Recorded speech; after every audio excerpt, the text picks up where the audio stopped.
Seeing how Total War is one of my favorite historical strategy series, I was going into Empire Total War with pretty high expectations.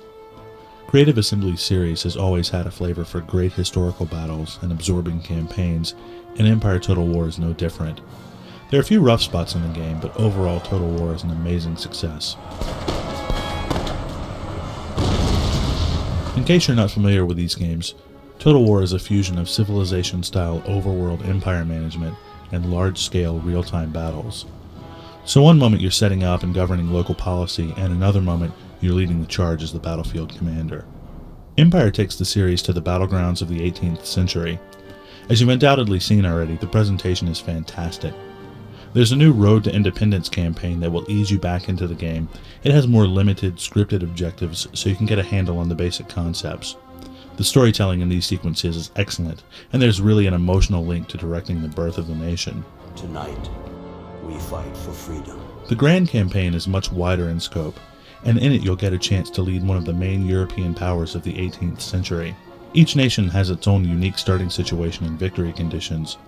And you can scale these back for shorter games, but you should note that it can take multiple days to actually finish a game of Empire Total War. Fans like me wouldn't have it any other way. The cinematic brilliance of the series is also still intact. Little details such as the soldier animations are spot on, and everything has a very realistic feel to it. The brutality and panache of the time period are very well represented, and the naval battles are just stunning. But it's probably the gameplay changes that you want to know most about. The strategic mode is actually more complex now, but not in a way that bogs down the experience. Each territory has a single regional capital, which can be upgraded with barracks or what have you. However, there are also outlying towns that can specialize in certain things like fishing or trade. As the region develops, new towns will spring up, and these can also be upgraded. To further complicate things, these towns and territories can be attacked, which will then affect your overall economy and production. Thankfully, a lot of this new management stuff is very streamlined. It's easy to recognize when something can be improved, and you can scroll through all your territories and upgrade them at once. Likewise, things like trade, tax management, and diplomacy have also been simplified. The AI handles the management of trade after you make a trading agreement, taxes are controlled by a single slider, and all diplomacy is controlled through a single interface. No more pesky merchants or diplomats to deal with in this one. There are some issues with diplomacy though. Nations tend to hate you when you're doing well, and it becomes pretty hard to make friends as you progress in the game. Also, the AI never really seems to come back with counterproposals to rejected offers, so you really don't have any idea what they're looking for to seal a deal. Military management is also streamlined. Fleets and armies are all shown in a single list now, and generals can recruit extra units in the field. Since it's not all about assaulting a single stronghold now, you'll have to be more flexible in the field, and that makes battles even more thrilling.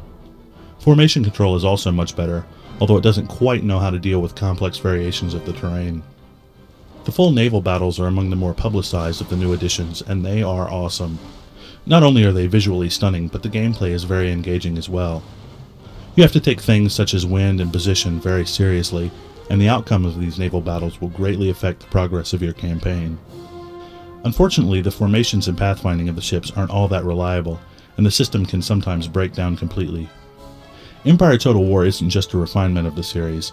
Lots of additions and a new setting make this a great entry. It has become even more strategic without sacrificing playability, and it's simply gorgeous to behold. I'm definitely going to be playing this one for a long time. In fact, that's where I'm going to go right now. For the full written review, head over to ign.com.